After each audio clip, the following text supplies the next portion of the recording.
የተወደዳችሁና የተከበራችሁ የጣና ቴሌቪዥን አድማጭ ተመልካቾቻችን እንደምናመሻችሁ። ከጣና ቴሌቪዥን የግንቦት 5 ቀን 2018 ዓ.ም ጣና ዜናችን ተጀምሯል። በቅድሚያም ለሰዓቱ ዜናችን የመረጥናቸውን ዜናዎች ርዕሶቹን አስቀድመን እናስደምጣችኋለን። በደቡብ ጎንደር ቀጠና የብልጽግና የድሮን ጥቃት ቀጥሏል። በንጹሃን ላይ ያነጣጠረው ጥቃት የአብነት ተማሪዎችን፣ ህፃናትንና አርሶ አደሮችን ሰለባ ሲያደርግ በፋኖ ቁጥጥር ስር የነበሩ የብልጽግናው ሰራዊት አባላትን በጥቃቱ ውስጥ መካተታቸው ታውቋል። በፋርጣ እስቴና ወገዳ የተፈጸሙት የድሮን ድብደባዎች ምን ያህል ጉዳት አደረሱ? ፋኖስ ለጥቃቱ ተባባሪ ነበር ያለውን ግለሰብ እንዴት በቁጥጥር ስር ዋለው? የሚለውን ዝርዝር መረጃ እናስደምጣችኋለን። የብልጽግናው ስርዓት ወንጀሎችን በአባገዳ ስም ለመሸፈን እየሞከረ መሆኑ ተሰምቷል። በአዲስ አበባ በፖሊስ በግፍ የተገደለውን ወጣት ጉዳይ አስመልክቶ የሟች ቤተሰቦች ፍትህ እንዳያገኙ አባገዳዎች ጣልቃ መግባታቸው ከፍተኛ ቁጣ አስነስቷል። የንጹሃን ደም በጉማ አይሸፈንም ያሉ ፖለቲከኞችና ምሁራን የስርዓቱንና የአባገዳዎችን ሚና ተችተዋል። በሃጫሉ ሁንዴሳ፣ ቀነኒ አዱኛ እና ሌሎች የታፈኑ ጉዳዮች ዙሪያም የተነሱ ክሶች ምንድናቸው? የሚለውን በዝርዝር ይዘን ቀርበናል። የሰርጎ ገቦችን እቅድ አክሽፈናል ሲል የሰዴ ሙጃ በሽሎ ሬጅመንት አስታውቋል። በአማራ ህዝብ የሉና ትግል ውስጥ የነበሩ የውስጥ ፈተናዎችን በመጥቀስ ሬጅመንቱ አዲስ የአደረጃጀት ለውጥና የአመራር ሪፎርም ማድረጉን ገልጿል። የብልጽግና ሰርጎ ገቦች በትግል ውስጥ ምን አይነት ጉዳት አደረሱ? ሬጅመንቱ ወደ ጄኔራል ኃይሌ ዞቫን ተክፍለ ጦር ለመቀላቀል ያስገደዱት ምክንያቶችስ ምንድናቸው? የሚለውን ዝርዝር መረጃ በዜናችን ተካቷል። የኢምፔሪያሊስቱና የኮሚኒስቱ ካምፖች ቁንጮች በቤጂንግ ተገናኝተዋል። የአሜሪካው ፕሬዝዳንት ዶናልድ ትራምፕ ከዓመታት በኋላ ቻይናን በመጎብኘት ከቻይናው መሪ ዢ ጂንፒንግ ጋር ውይይት ጀምረዋል። በውይይቱ ላይ የታክስ ጦርነት፣ የኢራን ጉዳይና የታይዋን ቀውስ ዋነኛ አጀንዳዎች ሆነው ቀርበዋል። በዓለም ልዕለ ሀያል መካከል የተጀመረው ይህ አዲስ የዲፕሎማሲ እና የኢኮኖሚ ፍጥጫ ወዴት ያመራል? በቀጣዮቹ ሰዓት ምን አይነት ውሳኔዎች ይጠበቃሉ? የሚለውን ዓለም አቀፍ ትንታኔ እናቀርባለን። ሰዓቱ ሲደርስ ይደመጣል። የተወደዳችሁና የተከበራችሁ የጣና ቴሌቪዥን አድማጭ ተመልካቾቻችን እነዚህንና ሌሎች ዜናዎችንና ዜና ትንታኔዎችን ይዘናል። እስከ ፍጻሜው አብራችሁ እንድትቆዩ በአክብሮት እየጋበዝን ወደ ዝርዝር ዜናዎቹ እናልፋለን።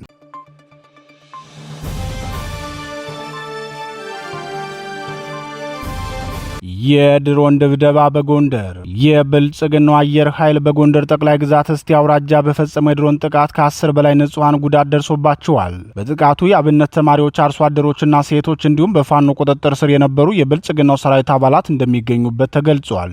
እግረኛ ሰራዊቱ በፋኖ ብርቱ ምት መመናመኑን ተከትሎ ውጊያውን በአየር ኃይል ድጋፍ ማካሄድን የመረጠው ብልጽግና በደቡብ ጎንደር ቀጠና በርካታ ድሮኖችን ማሰማራቱን የጣና ቴሌቪዥን ወታደራዊ ምንጮች ገልጸዋል። ከወራት በፊት በፋኖ ልዩ ኦፕሬሽን 17 ወረዳዎችን አስረክቦ የወጣው ብልጽግና ደብረታቦር ላይ 27 የድሮን ጥቃት በመፈጸም ከፍተኛ የጦር ወንጀል መስራቱ አይዘነጋም። ባሳለፍነው ሳምንት መገባደጃ በዚሁ ቀጠና ከራስ ጋይንት እስከ ስማዳ ሰፊ ቀጠና በሸፈነው ትንቅንቅ የብልጽግናው እግረኛ ሰራዊት ወታደራዊ ኪሳራ ማስተናገዱን ተከትሎ ውጊያውን ወደ አየር ኃይል ቀይሮ ተደጋጋሚ ጥቃቶችን መፈጸሙም ይታወሳል። በዚህ የድሮን ጥቃት ውሃ በመቅዳት ላይ የነበሩ ልጃገረዶችን ጨምሮ 2 የአንድ ቤተሰብ አባላት በዚሁ ጥቃት መገደላቸውን መዘገባችን አይዘነጋም።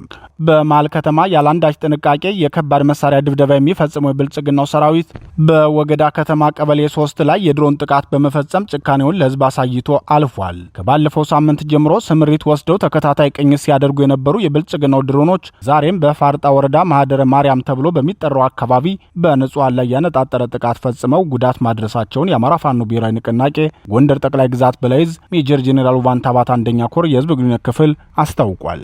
የህዝብ ግንኙነት ክፍሉ እንደገለጸው በድሮን ጥቃቱ በአካባቢው ሲንቀሳቀሱ የነበሩ ህጻናት፣ የአብነት ተማሪዎችና በማህደረ ማርያም አንደኛ ደረጃ ትምህርት ቤት ትምህርታቸውን ለመከታተል በማቅናት ላይ የነበሩ ህጻናትም የጥቃቱ ሰለባ መሆናቸውን አስታውቋል። ከነዚህ በተጨማሪም አርሶ አደሮችና በግል ስራ ይተዳደሩ የነበሩ ሴቶች እንደሚገኙበትም የህዝብ ግንኙነት ክፍሉ ጨምሮ ገልጿል። ብልጽግናው በፈጸመው የድሮን ጥቃት ከሞቱት ንጹሃን በተጨማሪ ከዚህ በፊት በነበሩ ውጊያዎች በፋኖ እጅ ገብተው በተሃድሶ ላይ የነበሩ የብልጽግናው ሰራዊት አባላት እንደሚገኙበት ታውቋል። ለጥቃቱ ተባባሪ የነበረና ብልጽግናው ከፍተኛ የደህንነት ስልጠና ሰጥቶ ወደ ፋኖ ቀጠና ያስገባው የድሮን አስተኳሽ በፋኖ የደህንነት አካላት በቁጥጥር ስር መዋሉን የሜጀር ጄኔራል ዋንታባት አንደኛ ኮር የህዝብ ግንኙነት ክፍል ገልጿል።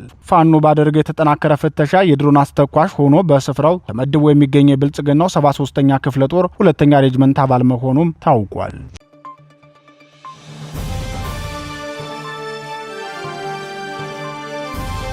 በአባገዳዎች እየተጣሰ ያለው ፍትህ የብልጽግናው ስርዓት የሚፈጽመውን ግፍና መዋቅራዊ የስርዓት ወንጀሎች ተገቢውን ፍትህ እንዳይሰጥባቸው አባገዳዎች ቀዳሚ ተባባሪ መሆናቸው ተገለጸ። በቅርቡ በአዲስ አበባ ከአሜሪካ ኤምባሲ በቅርብ ርቀት የስርዓቱ ፖሊስ በግፍ የገደለውን ወጣት ተገኘ ባልቻን ግድያ አስመልክቶ የህዝብን ቁጣ ለማፈንና የሟች ቤተሰቦችን ፍትህ ለማሳጣት የስርዓቱ አባገዳዎች ጣልቃ ገብተው ለሟች ቤተሰቦች መኖሪያ ቤት ሰጥተናል በሚል ሽፋን ወንጀሉ እንዲረሳ እያደረጉ መሆኑን የአዲስ አበባ ፖሊስ ምንጮቻችን ገልጸዋል። ይህ የአባገዳዎች ድርጊትና በጄኔራል አስራት ዴኔሮ የሚመራው የአዲስ አበባ ፖሊስ ውሳኔ በበርካታ የኦሮሞ ፖለቲከኞች ሳይቀር ወቀሳ የቀረበበት ሲሆን እስከ መቼ በዚህ መንገድ የንጹሃንን ግፍ እየሸፈኑ ይኖራሉ? ከዚህ በፊትም ጉማ በሚል ያለፈበትና ኋላ ቀር የጥቅመኞች ማስከበሪያ ስልት የከረዩ አባገዳዎች የግፍ ግድያ ተሸፋፍኖ ቀረ። የከረዩ አባገዳዎች እንዲገደሉ ትዕዛዝ የሰጠው ሽመልስ አብዲሳ አሁንም በስልጣኑ ላይ ነው። ይህ ሁሉ የሆነው ደግሞ በእነዚህ ለሆዳቸው ባደሩና የአባገዳን ስም በሚያበላሹ አባገዳ ተብዬዎች ነው በማለት የብሔሩ ምሁራን ቁጣቸውን ገልጸዋል። የንጹሃን ደም በጣራና ግድግዳ አይመለስም ሲሉ አስተያየታቸውን የሰጡ አንድ የኦሮሞ ፖለቲከኛ ለሟች ቤተሰቦች ካሳ ወይም ጉማ የሚከፍለው ገዳይ ቢሆን እሺ ይሁን ይባላል። መንግስት ነኝ የሚለው አካል ገዳይን ወክሎ ጉማ የሚከፍለው እውን ለሟች ቤተሰቦች አዝኖ ነው አይደለም። የከተማ ህዝባዊ አመፅን በመፍራት ነው ይህን ያደረገው። ለዚህ አስከፊ ውሳኔው የዳረገው ደግሞ እነዚህ አባገዳ ተብዬዎች ናቸው በማለት ተናግረዋል። የእነዚህ አባገዳዎች ጣልቃ ገብነት ከዚህ በፊትም በስርዓቱ እንደተገደለ የሚታመነው ታዋቂው የኦሮሞ ዘፋኝ ሃጫሉ ሁንዴሳ ጉዳይ በፍቅረኛዋ እንደተገደለች የሚነገርላት ሞዴል ቀነኒ አዱኛና ገዳይዋ የተባለው ፍቅረኛዋ ድምፃዊ አንዱዓለም ጎሳ ሁኔታ በፌዴራል ፖሊስ ኮሚሽን ውስጥ ወንጀል ምርመራ ክፍል ኃላፊ የነበሩት የኮሚሽነር ብርሃኑ ጉዳይ ሁሉ ተሸፋፍኖ የቀረው አባገዳ የሚባሉት የጥቅም አሳዳጆች ስብስብ ጣልቃ በመግባታቸው ነው። የብልጽግናው ፌዴራል ፖሊስ ኮሚሽን ወንጀል ምርመራ ኃላፊ የነበሩ ኮሚሽነር ብርሃኑ በከፍተኛ ሙስና ተጠርጥረው ከኃላፊነት እንዲነሱ ቢደረግም እነዚህ አባገዳዎች ጣልቃ ገብተው ኦሮሞ አያሳድደውም፣ ወንድማችንን የተሻለ ቦታ መድቡት እንጂ አየር ላይ ጥላችሁት ለጠላቶቻችን መሳቂያ አታድርጉት በማለታቸው ኮሚሽነር ብርሃኑም በኬንያ የኢትዮጵያ ኤምባሲ ውስጥ የወታደራዊ አታሼ ሆነው እንዲመደቡ ተደርገዋል። የሞዴል ቀነኒ አዱኛ ጉዳይም በገዳይነት የተጠረጠረው የፍቅረኛዋ ድምፃዊ አንዱዓለም ጎሳ የነፍስ ዋጋ ጉማ ከፍሎ ነገሩን እንዲታፈንለት አባገዳዎች በመሃል ገብተው ለማሸማገል ሞክረው ነበር። የሟች ሞዴል ቀነኒ አዱኛ ቤተሰቦችም የልጅን ገዳይ ሳላውቅ የነፍስ ዋጋ አልበላም ማለታቸውን ተከትሎ አባገዳዎቹ በዚህ እምቢታችሁ ልጃችሁን አትመልሷት፣ ልጃችን አንዱዓለምም የእናንተው ልጅ ነው፣ በእኛ አለመስማማት ጠላቶቻችንን አማራዎች ደስ እንዲላቸው ነው እንዲህ የምትፈልጉት የሚል ማግባቢያና ማስፈራሪያም ጭምር በመስጠት ጉዳዩ እንዲታፈን ጥረት እያደረጉ መሆናቸው ይታወቃል። በዛሬው ድርጊታቸውም አዲስ አበባ ሽሮ ሜዳ ለዚያውም ከአሜሪካ ኤምባሲ በቅርብ ርቀት በሚገኝ ቦታ ላይ በጠራራ ፀሐይ ሰርቶ አደር ወጣትን የገደለውን ፖሊስ ብሔሩን ዋስትና በማድረግ ወንጀሉ እንዲታፈንለት አባገዳዎች ጣልቃ ገብተዋል። ይህን ወንጀለኛ ከተጠያቂነት ለማዳንና በስርዓቱ ላይም ህዝባዊ ቁጣ እንዳይነሳ የኦህዴድ አባገዳዎች ጣልቃ በመግባት ለሟች ቤተሰቦች ቤት እንዲሰጥ በማስደረግ ወንጀሉንና ወንጀለኛውን ለመሸፈን ያደረጉት ጥረት አሳዛኝ እንደሆነ አስተያየት ሰጪዎች ተናግረዋል። በዚህ የአባገዳዎች ተደጋጋሚ የወንጀል ተባባሪነት የተነሳም የከተማ አስተዳደሩም ሆነ የኦሮሚያ ክልልና የፌዴራል መንግስቱ የኦህዴድ ባለስልጣናት የሚፈጽሙት ወንጀል ማቆሚያ እንዳይኖረው ያረጋል ሲሉ አስተያየት ሰጪዎች ገልጸዋል። አስተያየት ሰጪዎች አክለውም እነዚህ አባገዳ የሚባሉ ግለሰቦች በክልላቸው ስንቶች በብሔራቸውና በሃይማኖታቸው ምክንያት ሲገደሉ ሲሳደዱና ሲፈናቀሉ ምነው ጉማና እርቅ ትዝ አላላቸውም መሳ በማለት ትዝብታቸውን በጥያቄ መልክ ያቀርባሉ።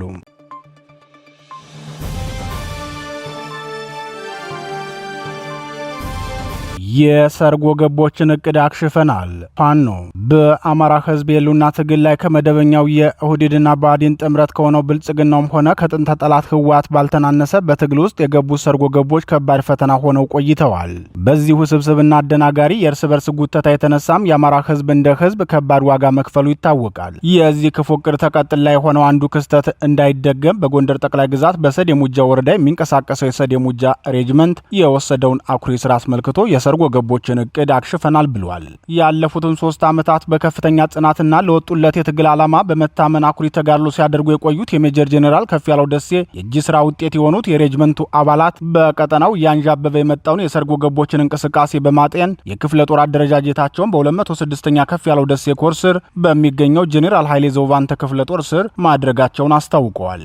የሬጅመንቱ አባላት ቀደም ሲል በነበሩበት ገብርዬ ክፍለ ጦር ስር ከፍተኛ ተጋድሎ በማድረግ አኩሪ ድል ሲቀዳጁ መቆየታቸውን ገልጸው ሆኖም ክፍለ ጦሩ ከሸፈነው የቀጠና ስፋትና የሎጂስቲክስ ስርጭት ከወቅቱ የጠላት እንቅስቃሴ አንጻር አመቺ ባለመሆኑ የዝና የኮር አደረጃጀታቸውን ሳይለቁ ወደ ጄኔራል ኃይሌ ዞቫንተ ክፍለ ጦር ለመቀላቀል የወሰኑ መሆናቸውን ተናግረዋል። ይህን ውሳኔ ያሳለፉትም ሁለቱ ክፍለ ጦሮች በደረሱበት ስምምነት መሰረት መሆኑን አስታውቀዋል። የሬጅመንቱ አባላት አክለውም እኛ የሰዴ ሙጃ በሽሎ ሬጅመንት አመራርና አባላት ባለፉት 3 ዓመታት ባሳለፍነው የትግል ምዕራፍ በጋራ ግምገማ በማድረግ በሚከተሉት ነጥቦች ላይ የጋራ መግባባት ላይ ስንደርስ የሚከተሉትን ዝርዝር አደረጃጀት ስያሜና የአመራር ሪፎርምን እንደሚከተለው በማቅረብ ወስነናል ብለዋል። በዚህም መሰረት አንደኛ ከዚህ ቀደም በገብርዬ ክፍለ ጦር ስር ሆኖ ግንቦት 6 ሰማዕታት ብርጌድ ተብሎ ይጠራ የነበረው ብርጌድ ሲመራ የነበረው የብልጽግና ሰርጎ ገብ ተወካይ አንዳርጌ ሰጤና የገብርዬ ክፍለ ጦርና የ206ኛ ከፍ ያለው ደሴ ኮር አዛዥ ከአዲው አዲሱ ደባልቄ ብርጌዱን ከ8 እንዲከፋፈል በማድረግና በመጨረሻም የብርጌዱን ድሽቃ ብሬንና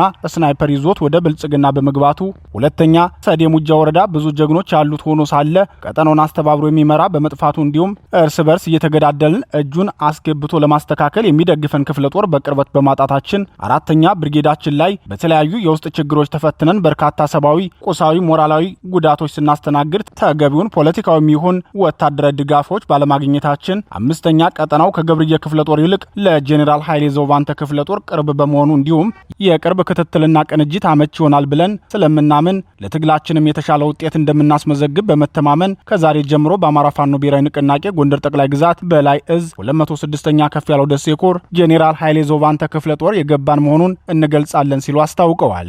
የሬጅመንቱ አመራሮችን በተመለከተም አንደኛ አርበኛ ማርዋ ጌትነት ዋና ወታደራዊ አዛዥ፣ ሁለተኛ አርበኛ ማሙሻ አስማረ ምክትል ወታደራዊ አዛዥ፣ ሶስተኛ አርበኛ ደፋሩ ወንዴ ዋና ዘመቻ መሪ፣ አራተኛ አርበኛ ደመቀ መስፍን ህዝብ ግንኙነት ኃላፊ፣ አምስተኛ አርበኛ አይቸው ቦጋለ ፖለቲካ ዘርፍ ኃላፊ እና ሌሎችንም የአመራር ምደባዎችን ማድረጋቸውን ለጣና ቴሌቪዥን በላኩት መግለጫ አስታውቀዋል። የሬጅመንቱ ስያሜም ከዛሬ ጀምሮ በሽሎ ሬጅመንት ተብሎ የሚጠራ መሆኑን ገልጸዋል።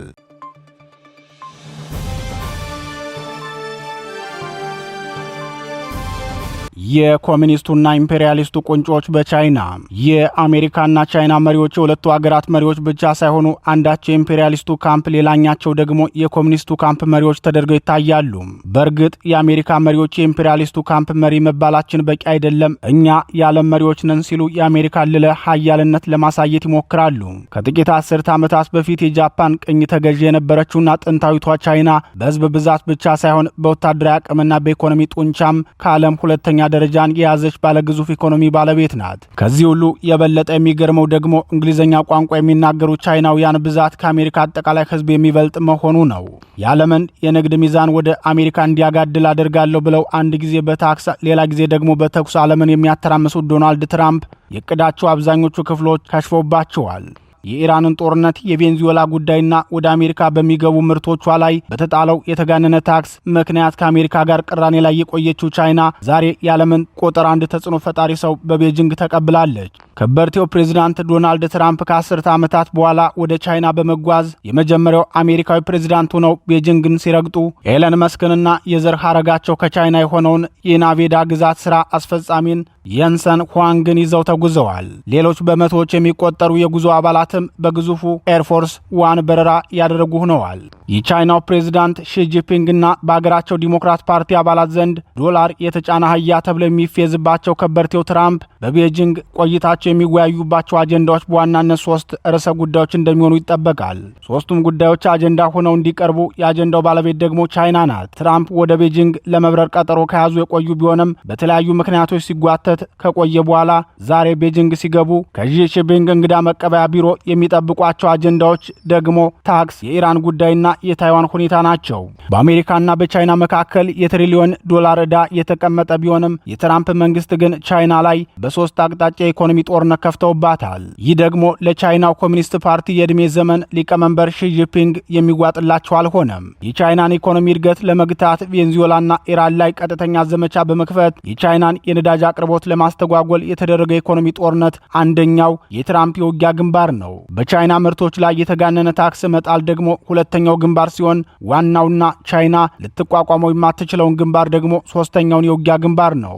እሱም የታይዋን ጉዳይ ነው። በእነዚህ ምክንያቶች እንደ ኢትዮጵያ መብራት ቦግልምና ደብዘዝ ፈዘዝ ሲል የቆየው የሁለቱ ሀገራት ግንኙነት በቀጣዮቹ ሰዓታት አንድ ምዕራፍ የሚሻገርበትም ዜና እንሰማ ይሆናል። ቻይና ታይዋንን የሉዓላዊ ግዛቱ አካል አድርጋ ነው የምታያት። አሜሪካ ደግሞ ራስሽን ለመቻል ብትሞክሪ እደግፍሻለሁ ከጎንሽ ነኝ በማለት ለታይዋን የመገንጠል ጉዞ ተባባሪነቷን ስታሳይ ቆይታለች። ከ3 ዓመታት በፊት ናንሲ ፔሎሲ የተባሉ አንጋፋ የአሜሪካ ፖለቲከኛና የኮንግረሱ አፈ ጉባኤ የነበሩት ሴት ታይዋንን በጉልበታቸው መጎብኘታቸው አይዘነጋም።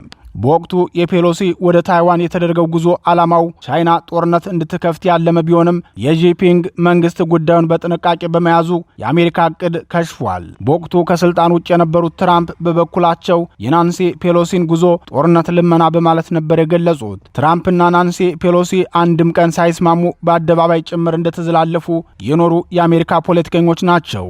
አሁን በቻይና በኩል የቀረበው ሐሳብም ለታይዋን የምታደርጉትን የጦር መሳሪያ ሽያጭ አቁሙልን የሚል መሆኑን የተለያዩ ዓለም አቀፍ ሚዲያዎች ዘግበዋል። የኢምፔሪያሊስትና ካፒታሊስቱ ካምፕ መሪው ዶናልድ ትራምፕና የማኦ አልጋ ወራሹ ኮሚኒስት ዢ ጂንፒንግ የሚያደርጉትን ውይይት መረጃ ይዘን የምንመለስ ይሆናል።